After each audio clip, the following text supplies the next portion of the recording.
This is the X-Zone Broadcast Network, broadcasting worldwide on broadcast affiliates and satellite program providers, including CNN Broadcast Network, Sirius Satellite Network, Star Media, Good News Radio Network, Angel Broadcast Network, Wiki Broadcast Network, and WPBN TV. For more information on the X-Zone Broadcast Network, visit us at www.xzbn.net.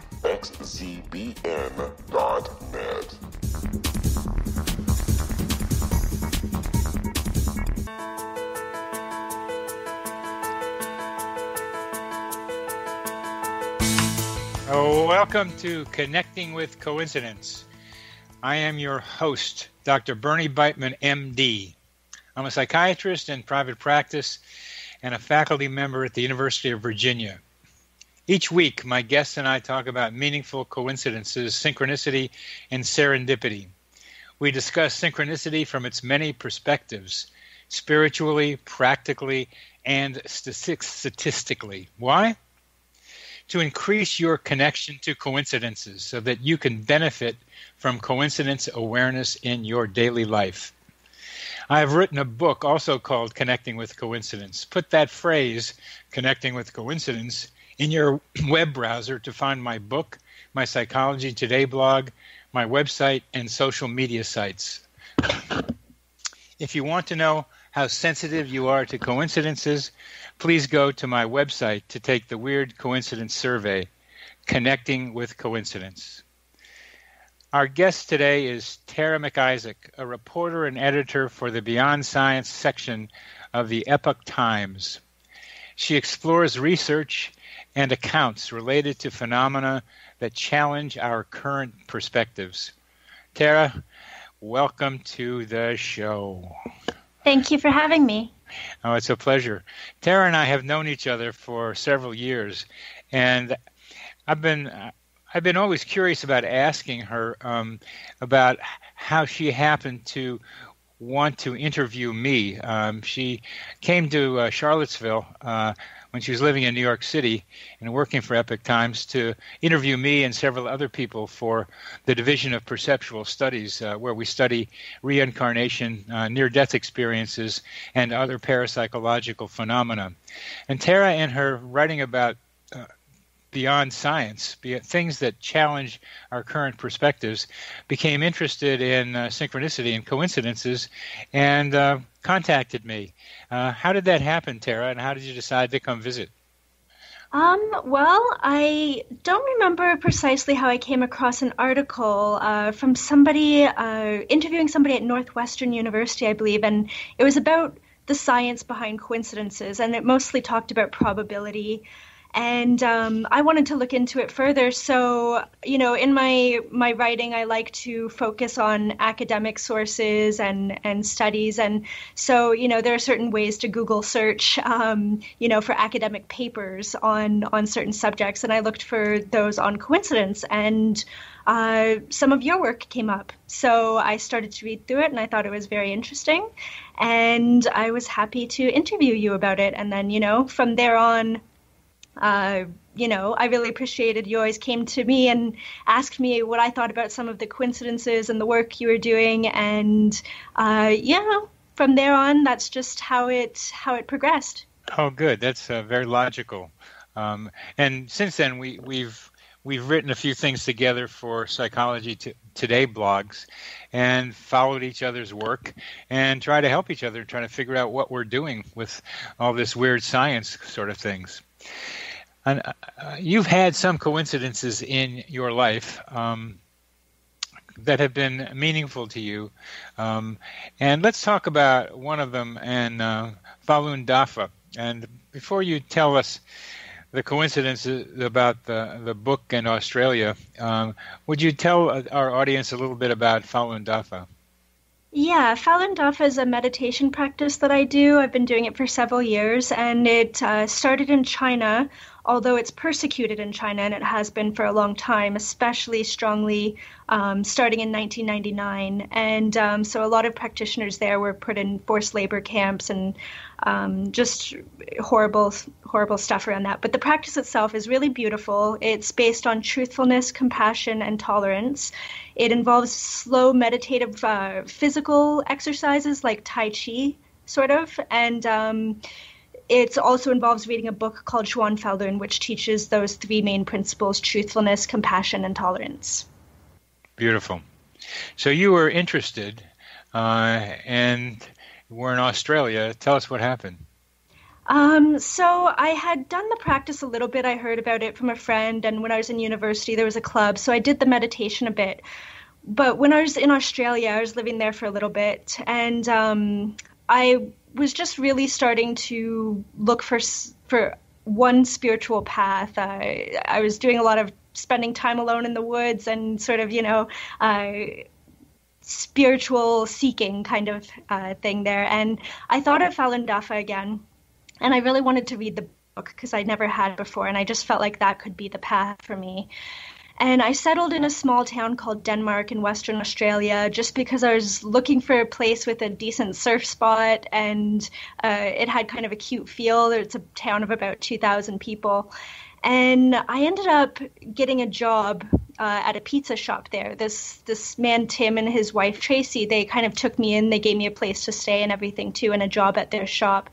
And my first day of work there, I walked in, and my coworker there brought in Falun Dafa flyers, and I just thought it was really great because I was looking for Falun Dafa, and it turns out her mother was the only practitioner of Falun Dafa in town. And, this is sort of small town Western Australia. There isn't a whole lot around either, not a lot of big cities. I mean, there's Perth on the west coast, but that was quite far away. So there aren't really a lot of practitioners even in the whole region.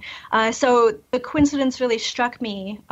She was able to give me the book the next day, that when I was really looking for it, there it was. I mean, the one practitioner within a certain area happened to have a strong connection to the place that I was working. She used to work there herself. How have you thought about explaining that one?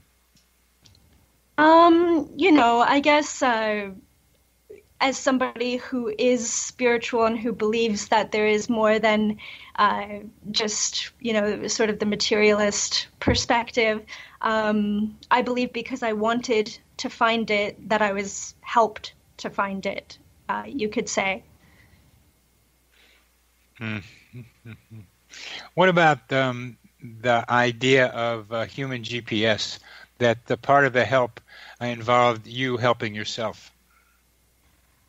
Yeah. There's the idea that, if you're looking for something, you'll find it. And, you and I have discussed a little bit, even though I do have the spiritual perspective, certainly in my writing, I really try to just look at the science that's there and try and look at how science explains these things.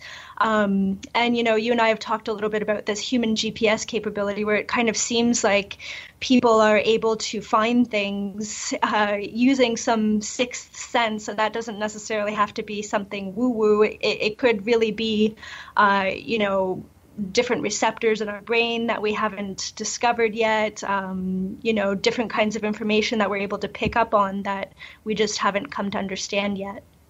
Well, since we've talked, I tend to now see it's a collaborative effort between spiritual guides and our own internal capacity. Yeah, definitely. I guess on some level, there's this idea that there could be different energies that we pick up on too, and because I was seeking it, I was able to tap into that and find the book that I was looking for. And also, there is some guidance too. I think we make a kind of Cartesian dichotomy between our own, let's say, untapped human potentials, at least for most of us, like the ability to find our way to places that we don't know that we need to be without knowing how we got there, an intuitive guide that gets us there. And I think that intuition. That what we mean by intuition is fairly complicated, but I've come to think of it more as the spiritual around us combining with the potentials within us to partner to create the outcome that we're looking for. Yeah, certainly. I think, from the spiritual perspective, if there are forces or beings guiding us, I think that we have to be receptive to that and to listen to it too. That's part of it. Yeah, listen to it, and I think I don't know. I'm just getting lately to thinking that we can listen to the spiritual guides, we can listen to our own internal guides, and after a while, those two ideas begin to merge with each other. It's a way of increasing one's spiritual development by recognizing that we're in partnership inside and outside. We're in partnership with spiritual guides around us. Yeah, bringing up the idea of spiritual development through coincidences. I think that as a spiritual person, I treat a lot of coincidences in my life as opportunities. I guess a lot of people see them sort of as signposts or something like that, and I kind of think that things happen for a reason. So when a coincidence happens, it can kind of help me look within and see, if this is something that I have to consider. It can be an opportunity to develop further. And there are a lot of benefits in terms of developing yourself spiritually as a person through coincidences. It can help people reaffirm their own beliefs, but also expand their ideas to other beliefs. I've studied. You and I have both, read about coincidences where people maybe even didn't believe in anything before, maybe were atheists, but they encountered something that really shook them, and it spurred them to consider spirituality or to grow a little bit more as a person. That's how they feel anyways. There are different perspectives on it. Yeah, it's both those. Increase their spirituality, increase their sense that there are other entities, minds, guides around us that are discarnate, that aren't other people, and that we can use that experience to expand our own potentials, our own interpersonal potentials. And this coincidence of yours in Australia was fairly life transforming. You were ready for it. You got the book, and soon afterwards, you have become a fairly strong practitioner of Falun Dafa. Yeah. And at the time, a lot of the Buddhist readings and other paths that I had explored, it all came together at this time where they were saying that you needed one path and one master and to guide your cultivation and that kind of thing. And I was actually saying in my mind at the time, I want to find a path so that I can attain enlightenment for the good of all beings. It's kind of a Buddhist idea. And so I really think that I had that strong thought that I kept reinforcing again and again and again. And I found what to me is, the path I was looking for. This idea of one path and one master, that I have shied away from doing that, trying to go across spiritual traditions and picking from each one what I think might be useful.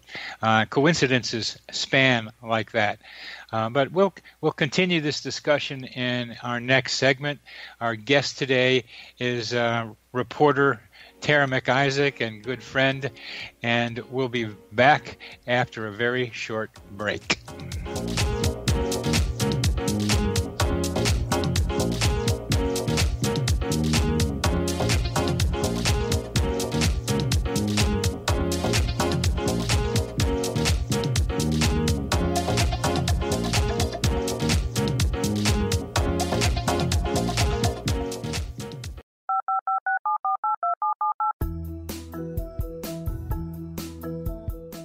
Did you know that when you're on the road with limited data or Wi-Fi, you can still listen to the X-Zone Radio Show with Rob McConnell, The Science of Magic with Gwilda Wiyaka, X-1, Dimension X, Space Patrol, and every minute of the X-Zone Broadcast Network by calling 213-401-0080, courtesy of Audio Now.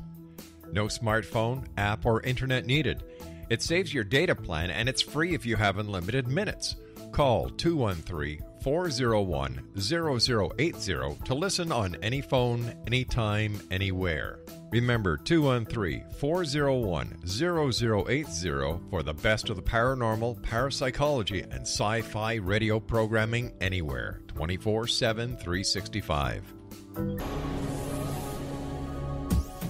This is the X-Zone Broadcast Network, broadcasting worldwide on broadcast affiliates and satellite program providers, including CNN Broadcast Network, Sirius Satellite Network, Star Media, Good News Radio Network, Angel Broadcast Network, Wiki Broadcast Network, and WPBN TV. For more information on the X-Zone Broadcast Network, visit us at www.xzbn.net.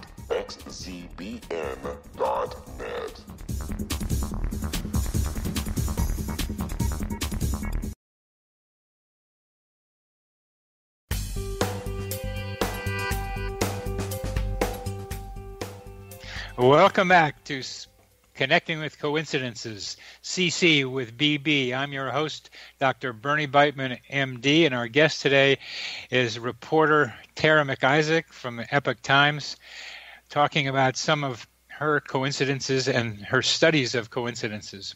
Tara, you've written an article recently on condolence coincidences.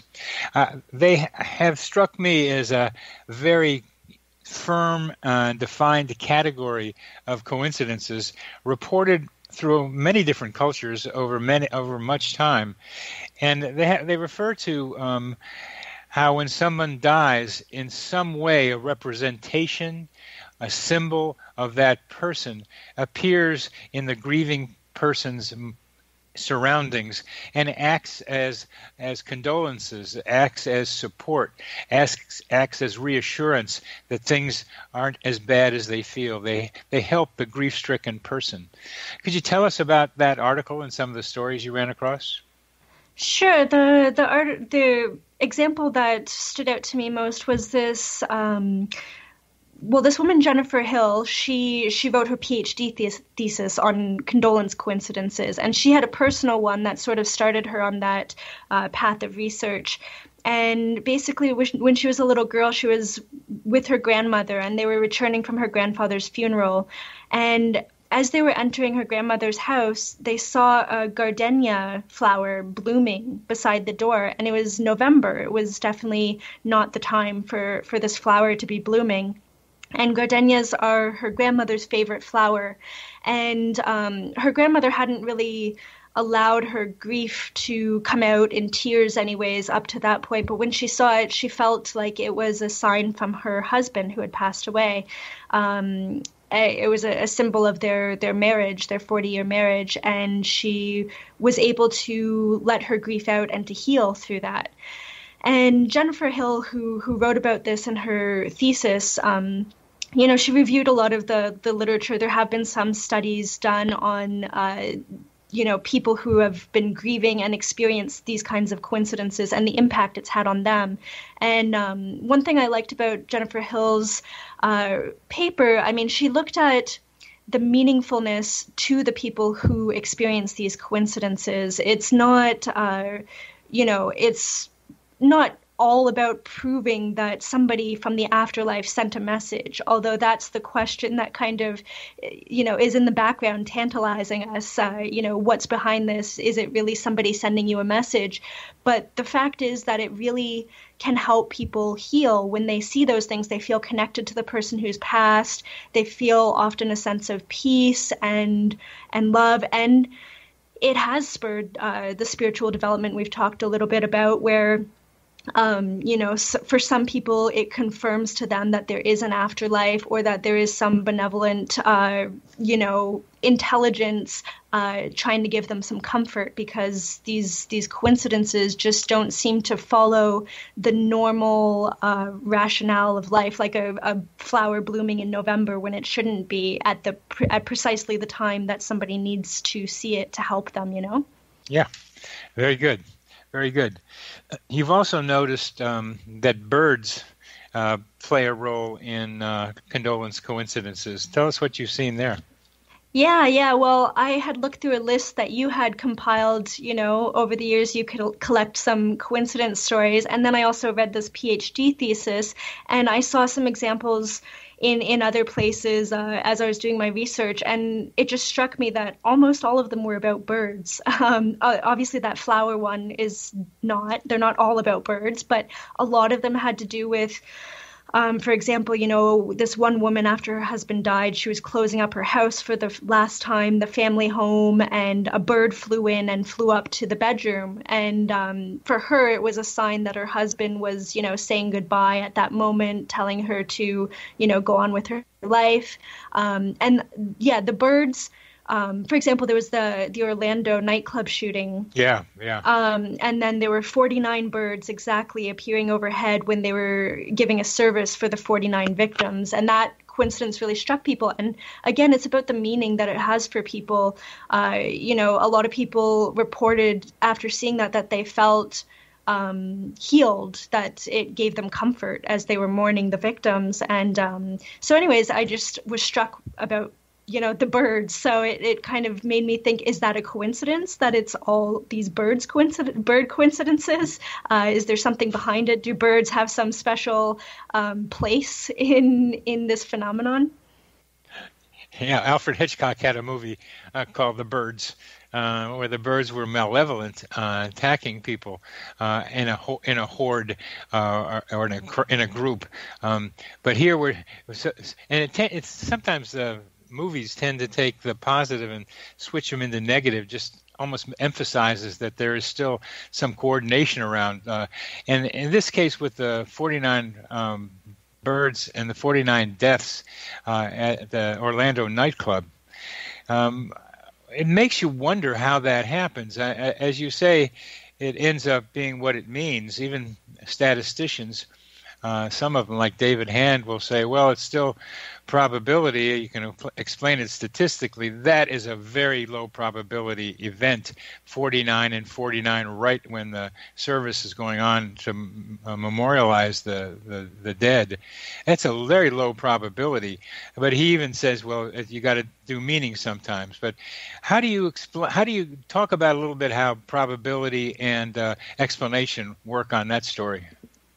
Well, the way I would see it is, in terms of probability, you could say that there are a lot of funeral services where there are birds overhead and nobody counts them. And, it's just the fact that somebody looked for a coincidence to a certain degree. And so there's the law of very large numbers, which is usually what statisticians use to dismiss, I guess, the more mystical explanation of coincidences, to say that it's just that, things happen all the time and there are just gazillions of events every day. So it's natural that one in a gazillion events is going to be very surprising and strange. And because of perhaps, the media, and we're more connected today, these stories are more likely to be shared. So we see them. Even something that makes us want to say, whoa, what are the chances that's so low probability? If you look at the grander scheme of things, a statistician might argue that it is actually probable that will happen. But the fun thing for me in any of these is not that it happens only 49 and 49, but that somebody looked up and took the picture. That's a key variable in there. It's almost like quantum observation. It didn't happen. It's a waveform until you look at it, and then it makes it a particle. It makes it a wave into the wave becomes collapsed into something more solid. And that's what this reminds me of. It could have happened, and maybe happens a lot, but you needed to have someone willing to look. And how that person decides to look right at that moment becomes part of the equation and lowers the probability, I think. Exactly. Yeah, you're right with that. I mean, if I had taken a photo there, I probably wouldn't have counted the birds. But this photographer decided to, and that became something. And I guess, in terms of birds, too, noticing that birds have to do with a lot of the condolence coincidences, you could say that it's because birds are everywhere. No matter what country you're in, there are birds around. They're in a lot of different settings, outdoor funerals, that kind of thing. So maybe there's a higher probability that if there are all these condolence coincidences, that some of them would have to do with birds. But, there are other, yeah. That's because birds are around all the time. I read a funny one about a rabbi who had been feeding ducks at a pond on a regular basis, and the ducks were in a fence behind the pond, and at the funeral march went near the pond, and the ducks got out in a row and followed the funeral to wherever it was going. That's a little more intentional. He'd had a relationship with them, and the birds followed, partly because they had a relationship. And that suggests to me that somehow there's a consciousness in some of these things that can do something we can't do, which is fly around, that somehow pulls some of them to where there is grief, and in a way that they are there to help with condolences, to comfort the grieving. And it's a way of concretizing the spiritual into flying beings that then come to us. They're almost representatives of higher spiritual beings that we can't see.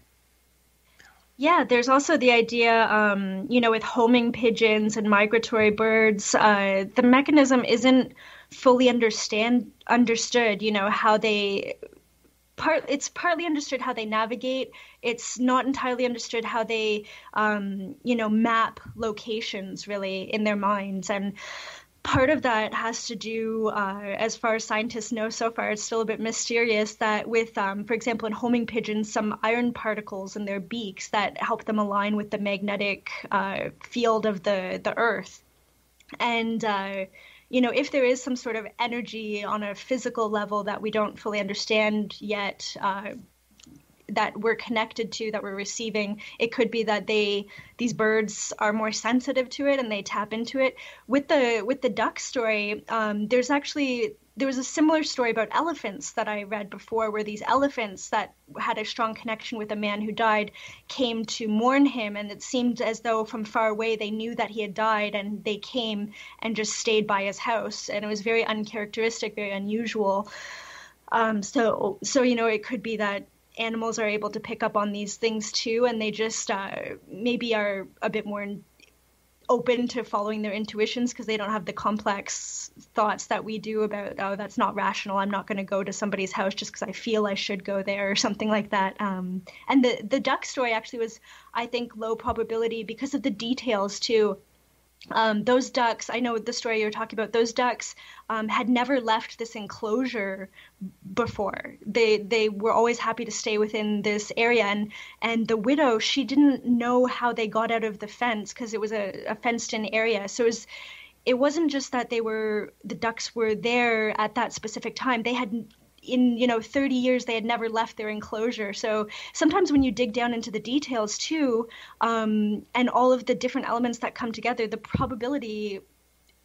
view of the probability changes. It almost seems to become lower and lower probability. Yes. And this digging down is such a valuable thing to do, both to see if you can find common scientific explanations, as well as to unveil yet more low probability ideas that make it seem even more astounding. And when I look at these low probability events, I tend to say that there's a hidden mechanism. And the low probability, not always, makes me want to look for what that mechanism is. And as we're talking, I begin to see vibrational energies coming out of the grieving people that animals can pick up. I mean, a cat named Oscar could tell when people were dying and go to their bedsides, and a lot of other stories like that. We're coming to the end of this segment. Our guest is Tara MacIssac. We're talking about a range of coincidence possibilities, and we'll be back after a short break.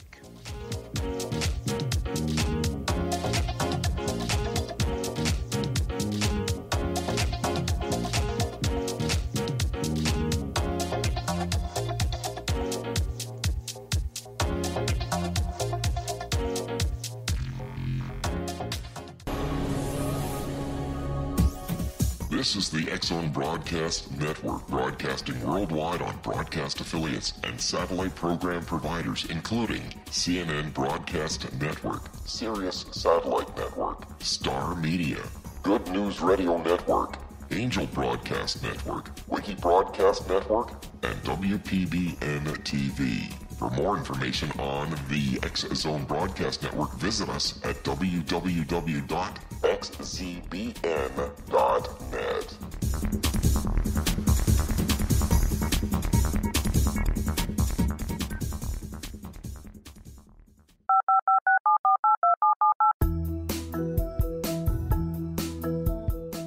Did you know that when you're on the road with limited data or Wi-Fi, you can still listen to the X-Zone Radio Show with Rob McConnell, The Science of Magic with Gwilda Wiyaka, X-1, Dimension X, Space Patrol, and every minute of the X-Zone Broadcast Network by calling 213-401-0080, courtesy of Audio Now. No smartphone, app, or internet needed. It saves your data plan, and it's free if you have unlimited minutes. Call 213-401-0080 to listen on any phone, anytime, anywhere. Remember 213-401-0080 for the best of the paranormal, parapsychology, and sci-fi radio programming anywhere, 24/7, 365.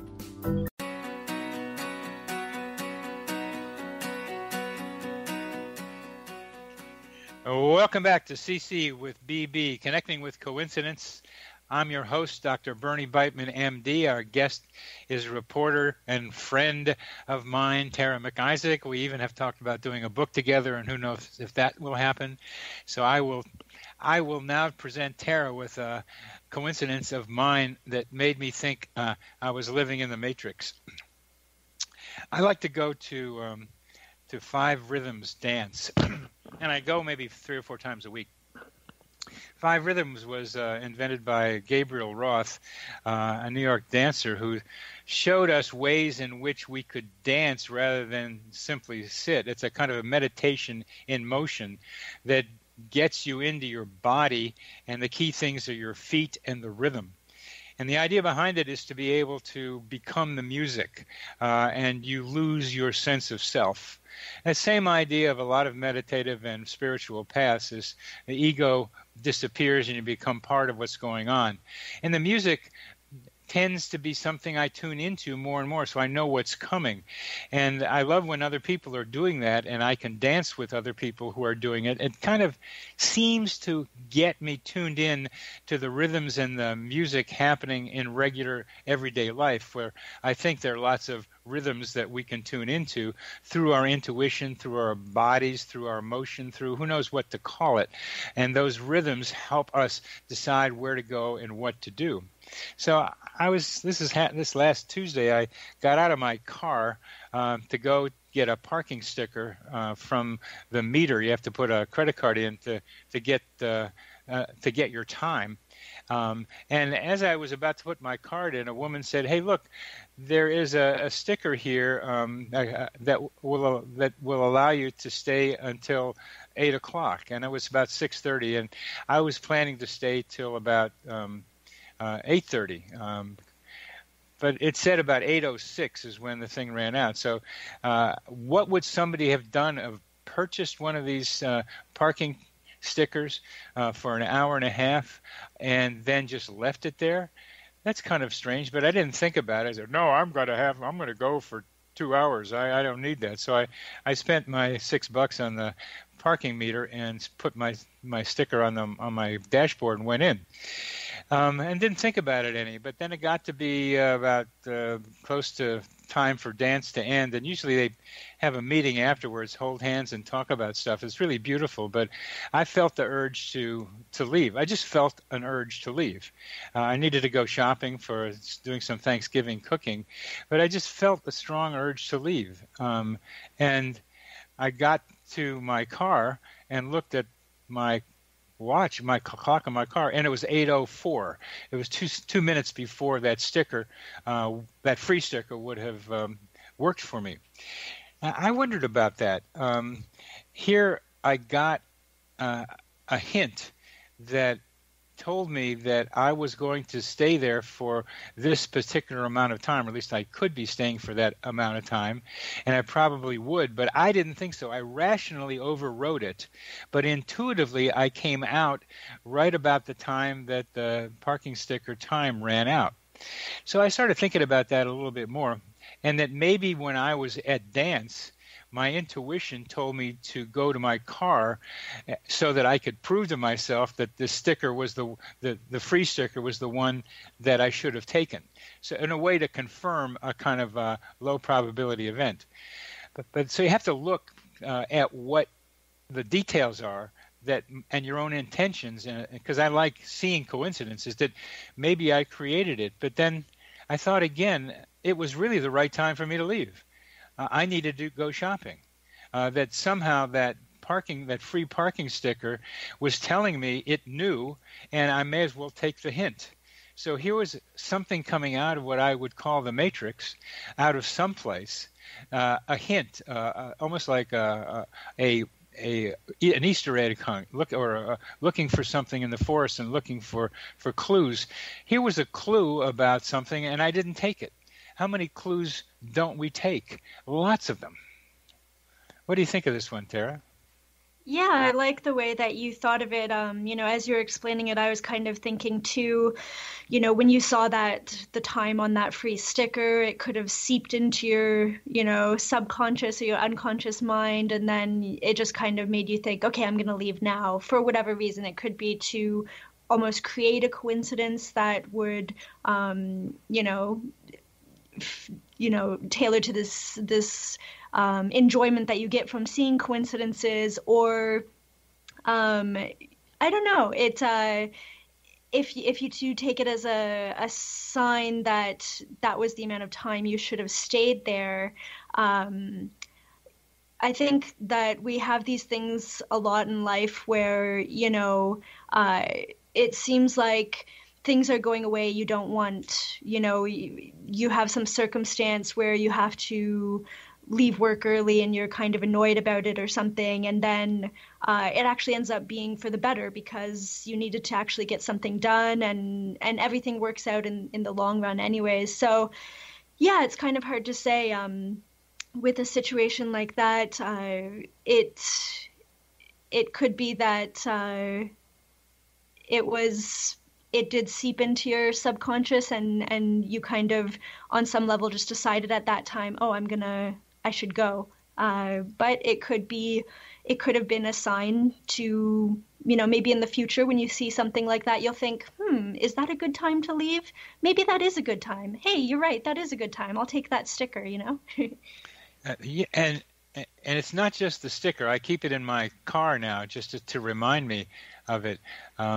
It's just that when a low probability event appears, this was a low probability event. Somebody bought it and then left, and this other person didn't need it, and so she offered it to me. The timing was exquisite for this.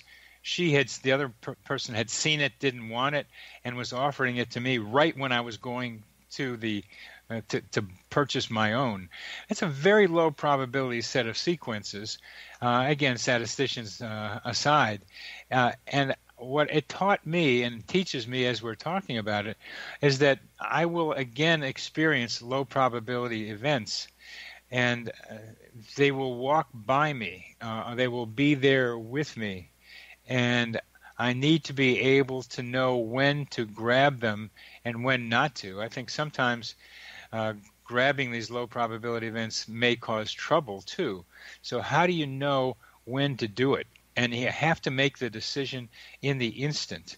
There's the person I had on the program last week talks about organizational leadership and synchronicity and human GPS and groups acting as one, because he had an experience in which he was part of a group as an 18-year-old helping people out of the rubble of a tornado in 1953 in Waco, Texas. And without talking, this group worked as a team, almost like birds or fish moving together. And he got struck by that idea that human beings could do that as well, and tries to teach organizations and companies to be able to do the same thing. And one of the things he advises CEOs and others to do is to be able to take the opportunity that presents itself in the moment, right then. He was in an airport in Chicago's O'Hare Airport, and saw a woman, and she was out walking past him, and he ran and got to her, and started talking with her, and somehow he knew she was right for him, and they were married for 20 years afterwards, and helped each other a great deal in their lives. He learned to be able to seize the moment. And this was a much smaller version of it, this parking sticker, but it's the same idea. When do you know to pick? When can you seize that opportunity, that low probability that happens in that moment? And then if those things happen like that, how do they happen? How do I explain that parking sticker showing up right then? As small as it is, it seems to me to be a very good lesson for me, for you, for our listeners, to be able to be tuned in to mind and environment and be able to act quickly on what's in front of us. Yeah, certainly. I think that the useful coincidences and when to follow a coincidence or not, to make a decision based on a coincidence, it's dynamic. It's like everything in life. It depends on the particular situation. With the man you were saying who met his future wife sort of through a chance meeting, I think that taking the opportunity when something seems to be showing you that this is something that could be good, taking that initial opportunity is good. If it's something that, relates to a bigger decision in life, just giving it more consideration when you have time is good too. Like with the parking sticker, taking the sticker and realizing, wow, that's a low probability occurrence. That's a coincidence. Let me mull that over for a few minutes. Should I leave at that time? You know what? That is a good idea. I will. But if it really isn't something you want to do, if you really didn't, when that parking sticker was out and you really wanted to stay and talk, you wouldn't leave just because the parking sticker told you to, right? And similarly, that man, if he dated this woman for a little while and realized that he didn't want to marry her, he shouldn't just because the way they met was, amazing and magical and coincidental in a way. Very good. Very good. You have an example of that when you were walking down the street in Brooklyn. Yeah. I used to live in Brooklyn, and I was just walking down the street back to my apartment, and I was talking to my dad on the phone, and my dad had a car accident when I was a baby, and he's brain injured and partially paralyzed, and I was just kind of worried about him. He has a caregiver, but I just felt like he needed more care, and it was this thing throughout my adult life, once I became old enough to realize that I can take some responsibility for my dad. I always felt that I wanted to be his caregiver and help him more.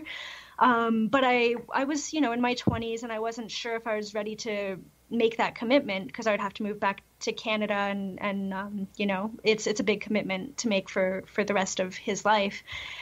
And so anyways, I got off the phone with him and I closed my eyes as I was walking, just briefly. I wasn't going to run into anything, but I asked the question in my mind, what should I do about my dad? And I opened my eyes, and right in front of me, literally in red neon letters, were the words on the side of a building, assisted living. And, you know, when you see assisted living facilities, usually they don't have red neon signs with those words. It was right in front of my eyes. It just seemed like a direct answer. So that made me think, well, is that the answer? Maybe I can't commit. I was very nomadic in my 20s, especially. You know, I was here, there. Maybe I couldn't commit to staying in one place and being a caregiver. And I considered that possibility, but, you know, in the end, I realized that it wasn't the right choice for us, you know, and I have decided to be my father's caregiver, and I am now more stable, and he's going to be moving in with me soon. But that was an example of, it was, to me, very low probability. I mean, you don't see that kind of sign just anywhere, and the fact that as soon as I opened my eyes after asking that question, it was right in my face, it made me consider that possibility, but I also just really looked rationally at the pros and cons and what was right for the situation, and didn't just, you know, follow what the coincidence told me. We're at the end of this segment with Tara MacIssac. We'll be back after a short break.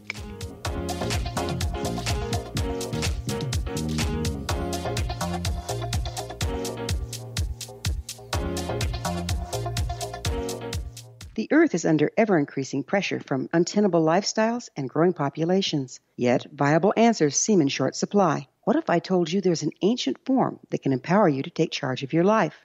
What if your entire family could be enfolded and supported by life itself, finding safe passage through challenging times? I'm Gwilda Wiyaka, founder and director of Path Home Shamanic Art School, with great news: an upcoming series of leading-edge online affordable classes based in an ancient form of shamanism, easily learned and used by your entire family. Galactic Shamanism, Art of the Ancients, Key to Tomorrow are a series of online adult and children's lessons instructing your entire family on natural law, how to cooperate with and be supported by the powers of the universe. Visit findyourpathhome.com to find these unique and powerful classes. This is the X-Zone Broadcast Network, broadcasting worldwide on broadcast affiliates and satellite program providers, including CNN Broadcast Network, Sirius Satellite Network, Star Media, Good News Radio Network, Angel Broadcast Network, Wiki Broadcast Network, and WPBN TV. For more information on the X-Zone Broadcast Network, visit us at www.xzbn.net.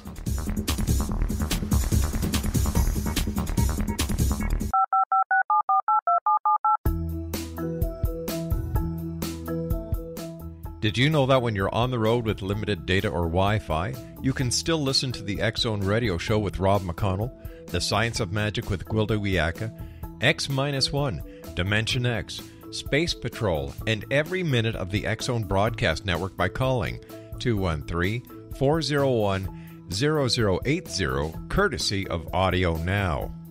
No smartphone, app, or internet needed. It saves your data plan, and it's free if you have unlimited minutes. Call 213-401-0080 to listen on any phone, anytime, anywhere. Remember, 213-401-0080 for the best of the paranormal, parapsychology, and sci-fi radio programming anywhere, 24/7, 365.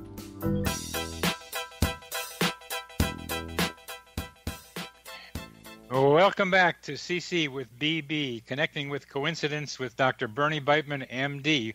I'm your host, and I'm with my good friend and colleague and reporter for Epoch Times, Tara MacIssac.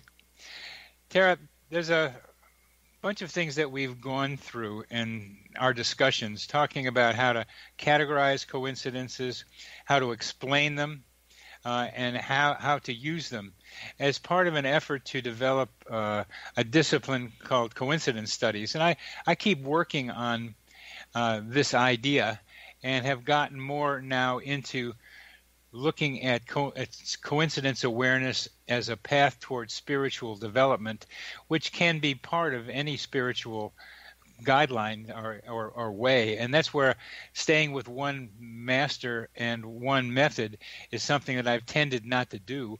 When I've written about psychotherapy, I tended not to look at become a member of a particular school, but to see what's common among all of them. And I'm trying to see how synchronicity awareness, coincidence awareness can fit in with other schools of spiritual development. It's part of what I'm working on right now. What do you think of that? Yeah, I mean, I looked at a lot of different schools and ways of thinking before I decided on one path. I mean, that's just my approach. Everybody's welcome to their own, of course. I think that there are benefits to understanding how different traditions view these kinds of things. I mean, in all of my work, I really like to look at knowledge and wisdom, I would say, that's been passed down through antiquity, through all of human history. I mean, I think that generally speaking, the modern viewpoint often dismisses as sort of backwards or, intangible, the ideas of the past, but I think that there's a lot to be said about that, and that's how people existed and understood their surroundings and survived for thousands of years. And I think a lot of what you're doing with coincidence studies, it's helping modern people put it into a scientific context. I really liked that about your approach, that it always seemed very grounded and serious-minded in a way that can appeal sort of to the modern mindset, but it also respects different traditions from the past and what they have to teach us. And I think it's important to take the ancient knowledge and ways of viewing the world and to just see what merit it has, and think about it with what we currently know. It's not about going back to the past, but it's taking the perspectives we have now, what we've learned as human beings, and sort of reincorporating parts of it and just looking at it more holistically to understand, life, coincidences, what it means to be a conscious living being. Very good, very good. And let me give you a specific example of what I mean about connecting up coincidence awareness and spirituality. One of the ancient wisdom outcomes is getting to the here and now. Ram Dass did a book, Be Here Now, but all kinds of meditative practices, mystical experiences get us into the eternal now that goes on for infinity and for eternity. It's really hard to be in that moment, but once you get into that moment of now, it expands forever. And it's a wonderful place to be able to visit, if not be in for some prolonged period of time. And I'm suggesting that coincidence awareness, synchronicity awareness, can lead people into the fullness of the here and now also. And it happens by noticing that something in your mind is similar to what's happening around you. And the more you notice that what's in your mind and what's around you have some correlation with each other, the more you can see that many of the other events happening around you are also related. That Jung called synchronicity, the definition of synchronicity was based on a Chinese idea of things falling together in time. It was a causal way of thinking in China, ancient China, that said that things didn't cause each other as much as they happened together. And once you start being able to see coincidences between your mind and your environment, you begin to see more possibilities that what's happening around you are all related to each other, and that brings you into the here and now. Yeah, I think, not to get too technical, but quantum physics, I know that that's appealed a lot to describe things that we don't understand yet, just because it's so revolutionary in how we understand reality. But, fundamentally, it's really showing us that on a certain level there can exist things that don't really adhere to our understanding of, things being separate, whether it's people being separate or particles being separate or events being separate in time. Basically, it makes us rethink on a certain level the relationships that we currently understand in space and time. I think it could relate.